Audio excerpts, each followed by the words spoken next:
Bonjour, je suis Gaël Châtelain-Berry, bienvenue sur mon podcast Happy Work, le podcast qui va vous envoyer de bonnes ondes pour aller travailler. Aujourd'hui, j'ai décidé de vous parler d'une chose essentielle, fondamentale, que dis-je, vitale dans le monde que nous connaissons et qui est malheureusement trop souvent oubliée en entreprise de nos jours, le bon sens. Lors de mes conférences et dans mes livres ou mes articles, je parle souvent du bon sens, de cette capacité à analyser une situation et d'agir en utilisant des connaissances simples, plutôt que de faire appel à des expertises ou des connaissances complexes pour ne pas dire compliquées. Dernièrement, je me suis fait interpeller de façon un petit peu triviale à ce sujet, la personne me disant que le simple bon sens n'est en rien un outil à part entière et que, in fine, je me trompais. Étant plutôt une personne ouverte d'esprit, je me suis posé cette question. Et si effectivement j'avais tort?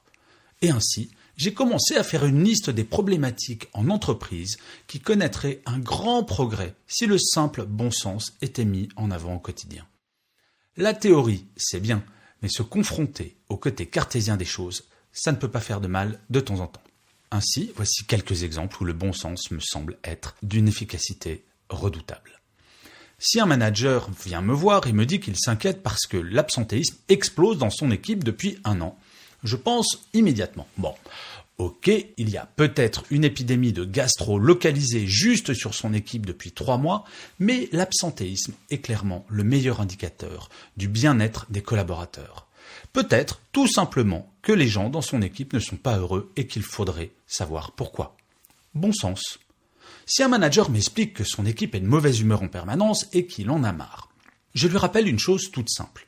Connaissez-vous quelqu'un qui fasse la tronche juste par plaisir? Alors, je vous entends d'ici dire « oui, moi j'en connais ». Ok, il y en a, mais ce n'est pas commun. Là, on parle de mauvaise ambiance dans une équipe entière. Si l'ambiance dans une équipe n'est pas bonne, il y a des facteurs explicatifs. C'est exactement comme dans un couple. Eh bien, si l'on veut que cette ambiance change, il n'y a qu'une solution.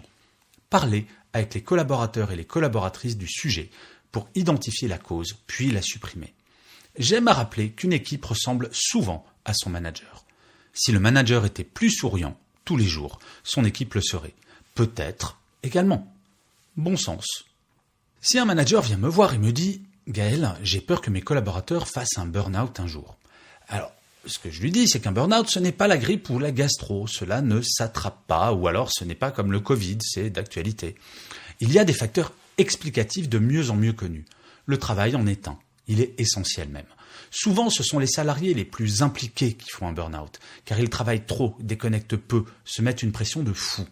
Le manager doit être attentif à ne pas envoyer de mails en dehors des horaires de travail, par exemple, et exiger que ses collaborateurs fassent de même. Si le manager ne crée pas les conditions de la déconnexion, comment voulez-vous que les collaborateurs aient des moments pour récupérer et évitent le burn-out? Bon sens.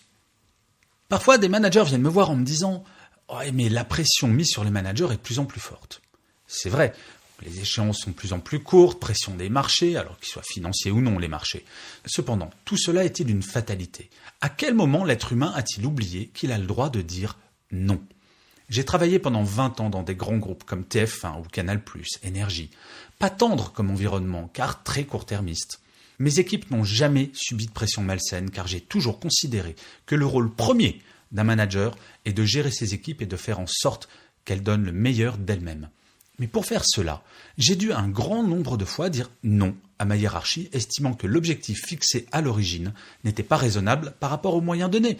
Ou alors, il fallait que l'équipe finisse un autre dossier avant d'en attaquer un nouveau. C'est mon rôle de manager.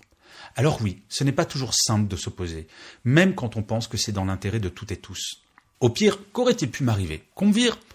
J'en étais conscient, puis d'ailleurs ça m'est arrivé de me faire virer. Mais j'ai toujours estimé qu'un manager était payé aussi pour dire non de temps à autre. Le manager qui dit oui à tout verra une pression de plus en plus forte tomber sur ses épaules. Bon sens. Alors il y en a qui viennent me dire aussi que le management bienveillant, c'est une mode. Alors je trouve ce point de vue super intéressant si l'on fait un peu d'histoire.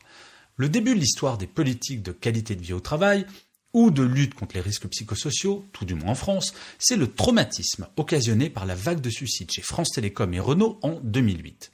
Quelle entreprise pourrait supporter d'un point de vue humain et business que ses collaborateurs préfèrent se suicider plutôt que de venir travailler? Au Japon, Un salarié sur 5 risque de se suicider, à tel point que le Premier ministre de l'époque, Shinzo Abe, a déclaré il y a quelques années un plan d'urgence pour lutter contre ce fléau.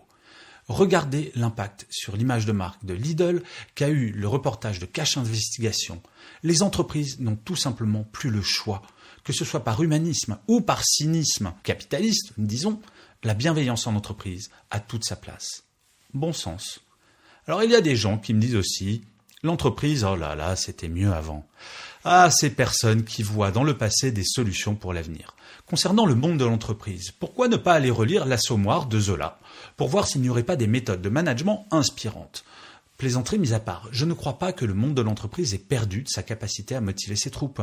Je pense par contre que le management oublie parfois que pour motiver les salariés sur une tâche, il faut savoir donner un sens à cette tâche, la remettre dans un contexte et surtout prendre le temps de le faire au lieu de passer 24 jours par an en réunion parfois inutiles. Remettre l'humain au centre de tout, c'est gagner en efficacité et en implication, car de tout temps, c'est l'homme avec un grand H qui fait fonctionner l'entreprise. Bon sens. Et enfin, il y a des gens qui me disent « je ne sais pas comment faire avec mes collaborateurs ».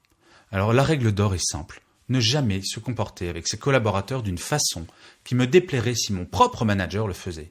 Cela ne transformera pas toute personne en grand manager, mais c'est un point de départ qui, déjà, ferait disparaître les managers toxiques, le sexisme, les mails à toute heure du jour et de la nuit en entreprise. Bon sens. Alors je pourrais multiplier les exemples à l'infini, mais je vais m'arrêter là, je vous promets.